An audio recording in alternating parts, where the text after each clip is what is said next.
집박사 이야기. 오늘 제목은 월세 안 내는 임차인에게 임대인은 어떻게 해야 하나입니다. 조물주 위에 건물주. 누가 만들어낸 말인지는 모르겠지만 집박사는 이 말은 틀린 말이라고 생각합니다. 물론 좋은 위치에 있는 건물을 수십 년 전에 싸게 사들여 높은 임대료를 받는 건물주도 있기는 합니다. 그러나 그런 경우는 많지 않습니다. 특별한 사례를 일반적인 것처럼 말하는 것은 옳지 않습니다. 건물주는 일반인들이 생각하는 것보다 훨씬 고단한 삶을 삽니다. 가장 어려운 것은 돈 문제입니다. 건물을 100% 자기 돈으로 사는 경우는 별로 없습니다. 대부분 은행 대출을 끼고 삽니다.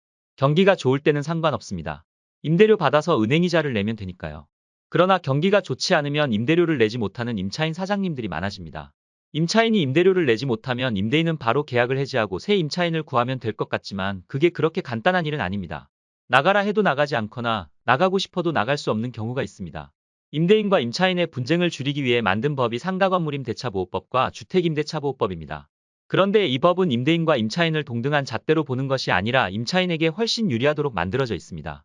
따라서 임대사업을 하는 건물주는 전략적으로 움직여야 피해를 줄일 수 있습니다. 상가건물임대차보호법 중 임대인에게 불리하고 임차인에게 유리하게 되어 있는 것 중 으뜸인 것은 계약갱신 요구권입니다. 임대인은 상가를 빌려준 임차인 사장님에게 특별한 사정이 없는 한 10년 동안 나가라고 말하지 못합니다. 족발집을 하던 가게를 고쳐 카페로 만들고 싶어도 10년 동안은 그렇게 하지 못합니다. 노후 대비를 위해 천신만고 끝에 마련한 상가의 자유로운 운영이 10년 동안이나 묶이는 것입니다. 계약갱신 요구권은 오랫동안 5년으로 잘 운영해왔습니다. 그런데 2018년 북촌에서 궁중족발 사건이 일어나자 국회의원들이 느닷없이 기간을 2배로 늘려버렸습니다. 개혁은 좋지만 급진적 개혁은 반드시 부작용이 따른다는 것이 집박사의 생각입니다. 어쨌든 임차인은 이런 법조항을 잘 활용하면 10년 동안 안정적으로 가게를 유지할 수 있습니다. 그 결과 좋은 가게가 된다면 나갈 때에 적지 않은 권리금도 챙길 수 있습니다.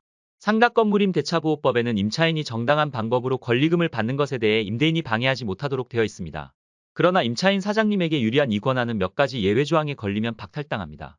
그 대표적인 경우가 3기에 걸쳐서 임대료를 내지 않는 경우입니다. 그럼 먼저 임대인과 임차인 모두의 이해를 돕기 위해 임차인이 임대료를 지불하지 않으면 어떤 일이 생길 수 있는지 알아보겠습니다. 첫째, 임대인은 임차인이 임대료를 지불하지 않으면 계약을 해지할 수 있습니다. 주택은 2기에 걸쳐 안 냈을 경우, 상가는 3기에 걸쳐 안 냈을 경우 계약을 해지할 수 있습니다. 여기서 기라고 하는 것은 임대료를 내는 주기를 말합니다. 대개는 한 달에 1회분을 내도록 하므로 2기는 2달, 3기는 3달을 말합니다.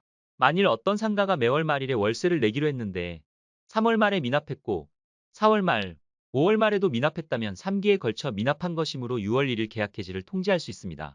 미납 횟수가 연결되지 않고 미납과 납부를 번갈아 했을 경우에도 합계가 3기에 도달하면 계약 해지를 할 수 있습니다. 예를 들어 3월 말에 미납했고 4월 말에 납부했고 또 5월 말과 6월 말에 미납했다면 7월 1일 계약 해지를 통지할 수 있습니다. 즉 연속해서 3기가 아니라 통틀어서 3기가 되는 것입니다. 여러 달에 걸쳐 조금씩 미납한 경우에도 미납한 금액의 합계가 3기분이 된다면 계약 해지 사유가 됩니다. 예를 들어 월세가 100만 원인데 3월 말에 50만 원만 내 50만 원 미납했고 4월 말에도 5월 말에도 6월 말에도 7월 말에도 8월 말에도 50만 원씩 미납했다면 밀린 월세가 총 300만 원이므로 9월 1일 계약 해지 통지를 할 수 있습니다.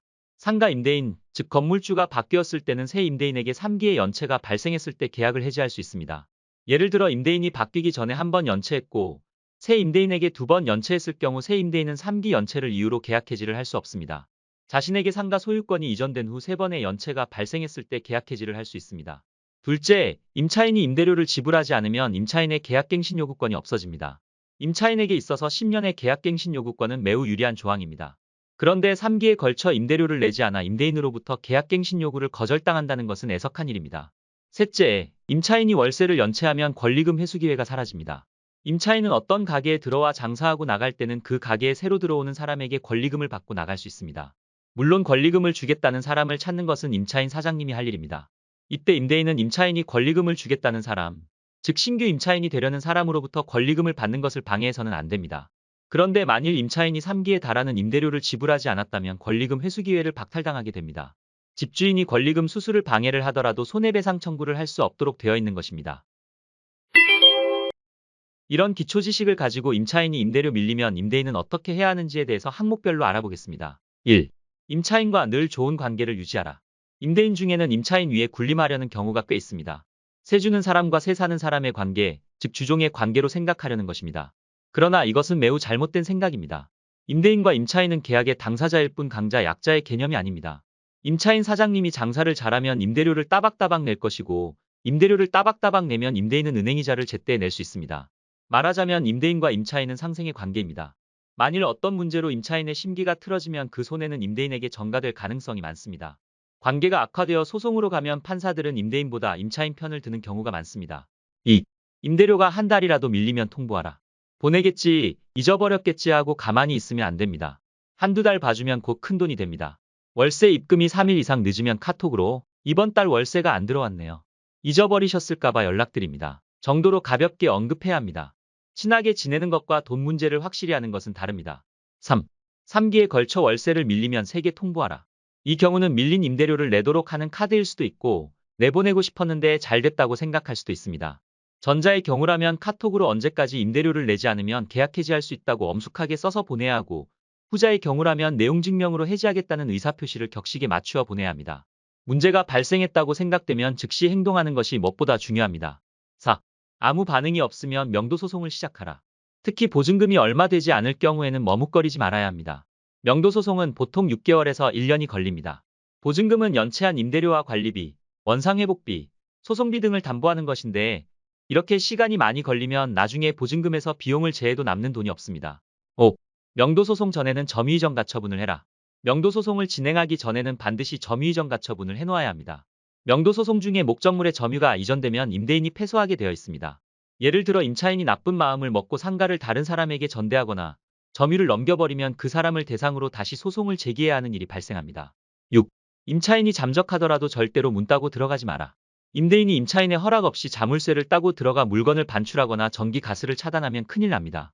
임차인은 재물손괴죄, 주거침입죄, 업무방해죄, 절도죄 등으로 임대인을 고소할 수 있습니다. 7. 분쟁이 예상되는 사항은 특약에 넣어라.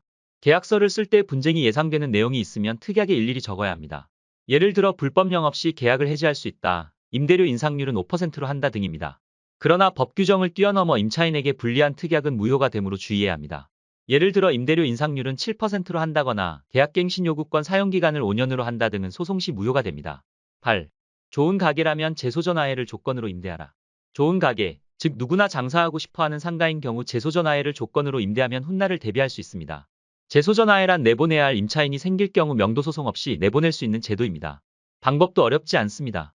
임대인과 임차인이 이럴 경우는 이렇게 한다, 저럴 경우에는 저렇게 한다 등의 문구를 적은 제소전화해 신청서를 작성해 판사 앞에 가서 확인하면 됩니다.